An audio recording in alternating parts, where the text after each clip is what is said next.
Welcome to the INFOWARS Nightly News. I'm David Knight, and it's Friday, March 21st, 2014. Now, tonight we're going to talk about government surveillance, government murder, and government pedophile rings. But first, we're going to start at the very top.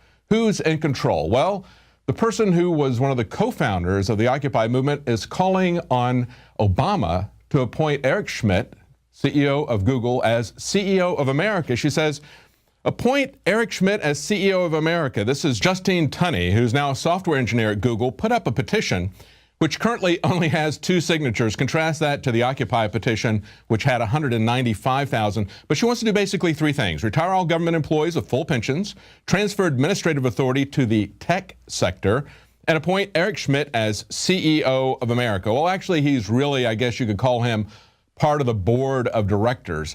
But this is what she says: it never ceases to amaze me how far people have to stretch in order to denounce the one corporation that gives away everything for free.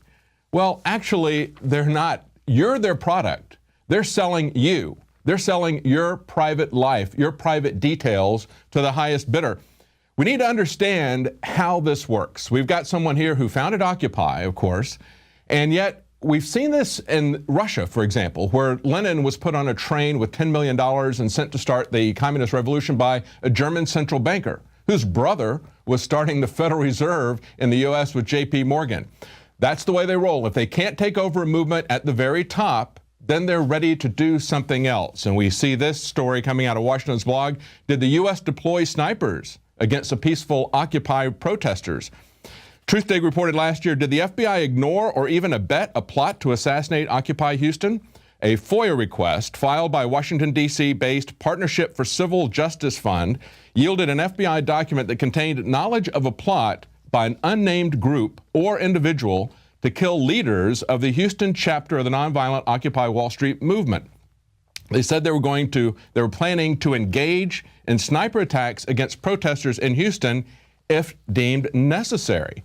So the question is this something the FBI was going to do, or did they just ignore it and do nothing about it? Now, as Andrew Napolitano has pointed out, he pointed out back in 2011, he said over the past 10 years, there had been 17 plots to kill Americans that had been solved by the FBI, and they all had one thing in common, of course. They were all planned, plotted, controlled, and carried out by the federal government. So if this wasn't carried out, it may be because they didn't need to. Maybe the Occupy movement, like so many other movements, had someone at the top who was looking after the government or the corporatocracy's interests. Now, we learned today that they actually can pull the trigger and they can get away with it. We've seen the FBI involved in 150 shooting cases, never convicted once. And today, the agents who shot Ibrahim Todashev have been given a clear signal. FBI agents cleared in fatal shooting of Ibrahim Todashev. The FBI and a Florida prosecutor have cleared a Boston FBI agent in the fatal shooting of a friend of Tamerlan Tsarnaev last year in Orlando. Now, if you remember, he was picked up by the FBI. He told his friends and family, they're going to kill me. And they did. They shot him 6 times, once in the back of the head, execution style. The FBI has not released its finding, they say in the article, because they're still being reviewed by the Department of Justice Civil Rights Division. The division is expected to concur, though, with the FBI's finding that the agent committed no wrongdoing. Now, Hassam Shilby of CARE said the FBI's failure to prosecute even a single agent in its history for killing a civilian doesn't help its credibility. That's what I was talking about earlier. 150 cases, not one time have they ever found themselves guilty. Of course, the FBI investigates the FBI. They don't see any wrongdoing there. And he points out the FBI did a great job of making sure that all of his closest friends were out of the country before they released this report. Now, we see the fruits of where our government is headed with the surveillance state. Now, yesterday we just reported on how the LA Police Department was looking at license plate data and justified that. This was revealed in a Freedom of Information request. Justified that by saying that every license plate, every car in California was part of a criminal investigation. Now, today it gets even worse, because today we see that there's a Navy database that is looking at civilian information, tracking civilians, part of the Naval Criminal Investigative Service. But they're not investigating things that have to do with the Navy or the military. They're investigating civilians. A parking ticket, a traffic citation, or an involvement in a minor fender bender are enough to get a person's name and other personal information logged into a massive, obscure federal database run by the U.S. military. Now, the Washington Examiner got a hold of a guy who teaches military law at Yale Law School, and he's also a member of the Defense Department's Legal Policy Board. They had him review this, and he was absolutely appalled. This is what he said. Clearly, it cannot be right that any part of the Navy is collecting traffic citation information. This sounds like something from a third world country. Yes, it does. We're becoming a banana republic with nuclear weapons. He said it sounds like it's coming from a third world country where you have powerful military intelligence watching everybody. We're starting to get the picture, aren't we? Some people are. Not enough of us are waking up to see where this picture is leading. Now, remember, it was Madison, I believe, that said that the means of defense against foreign danger have always been the instruments of tyranny at home. This is what we're seeing. If we ignore the consequences of a standing army, we see that the police are being militarized. We see that the military, like this, is being used as police. And it's not just the cops on the street. This is part of a comprehensive plan, part of an intelligence operation that's going on against the American citizens. Now, there's one more aspect to this story. They say that there was background checks for gun sales, and applications are not a part of this. Well, why would they bring that up? Well, because we all know that registration is a precursor to confiscation. We all know that the people that they're really looking for are not people with parking tickets. They're people with gun permits, with gun registrations. And this also is an interesting connection here. This Naval Criminal Investigation System, the guy who is now the head of it, is someone that Barack Obama twice tried to get appointed as head of the BATF and did not succeed in doing that. But now he is head of this organization. Now he's head of the Navy, and as head of the Navy's criminal investigation, they're now tracking civilian information. You also see an NSA employee today bragging about how cool it is and awesome it is to spy on innocent people. Sounds like a very arrogant, trendy teenager. Listen to this quote here. He says, so SIGINT is just downright cool. It's one of the coolest things about how much data we have at our fingertips, and it's like only collected data that we wanted. Yeah, we can fill out the requirements. This is a whole world of possibilities. Steve Watson points out in this article, he said, the arrogant tone of the post, which even come complete with current mood emoticons, reads like a teenage hacker operating in his mom's basement. One post is signed off with current mood, devious, while another one states current mood, scheming. The writer frequently uses common internet slang like pwn, skills, zamog, and internets. You know what? This guy is just like the idiots that they used in the concentration camps, the collaborators who would round up their fellow prisoners and thought that they were somehow above them. They were still in prison, and they were going to be executed eventually like the rest of the people.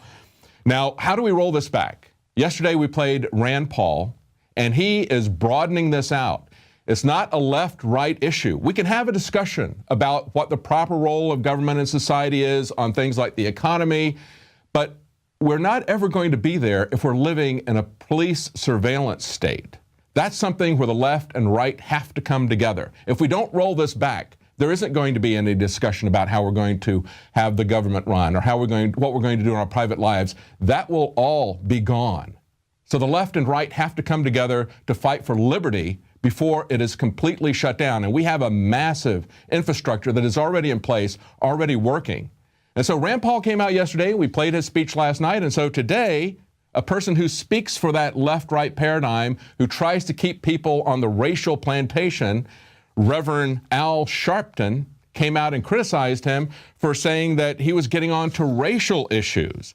MSNBC host Al Sharpton, who brings up race at every opportunity, wanted to know where U.S. Senator Rand Paul got off talking about racial issues. That's right. Let's ignore the hypocrisy of using race to try to keep people on this left-right paradigm. And at the same time, we see that the Senate now says that they have the votes set up to define what a journalist is.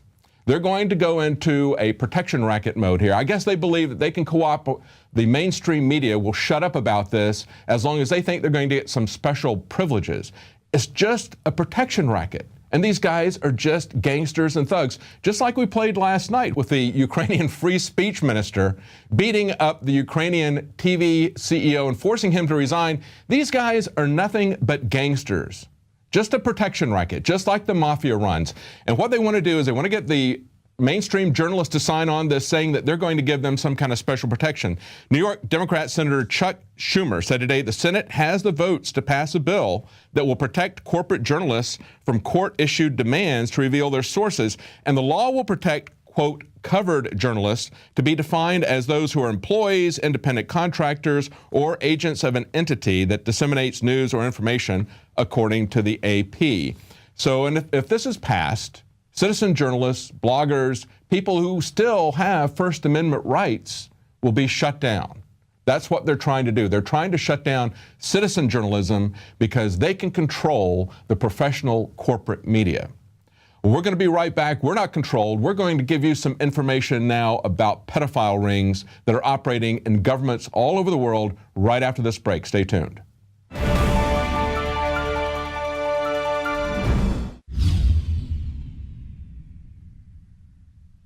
Alex Jones here to tell you about how you can help spread liberty worldwide while also enjoying what I have found to be the best tasting 100% organic coffee on the planet. For more than a decade, my favorite coffee has come from the high mountains of southern Mexico, where the Chiapas farmers grow their unique shade-grown Arabica beans. We have now managed to secure these sought-after beans in a highly customized blend. Discover and try a bag of the Patriot Blend 100% organic coffee at InfoWarsLife.com. This coffee gives you a long, smooth pick-me-up for hours without the headaches and heartburn that so many other coffees give me personally. Hands down, this is my favorite coffee, and it's taken us years to secure connections directly to the Chiapas Mexican farmers. Drop by the site today, order a bag or two, and I don't think you're going to be disappointed. Available in original or with our Immune Support Infusion Blend. You will be supporting a free press, all the while enjoying a truly great-tasting cup of my favorite coffee. Available at InfoWarsLife.com.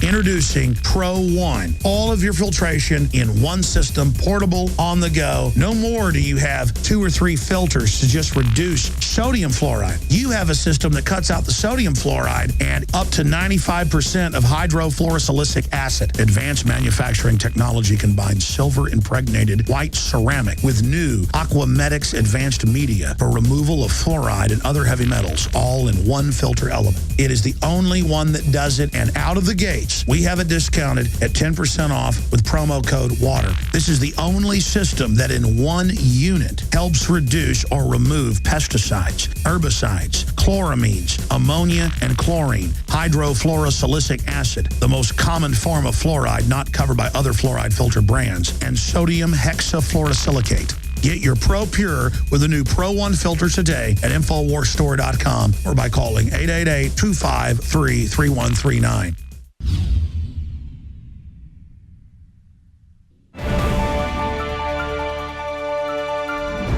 Welcome back. Now, as I pointed out in the first segment, we had a law professor who is deeply disturbed that the U.S. Navy Criminal Investigation Unit is looking at civilian license plates.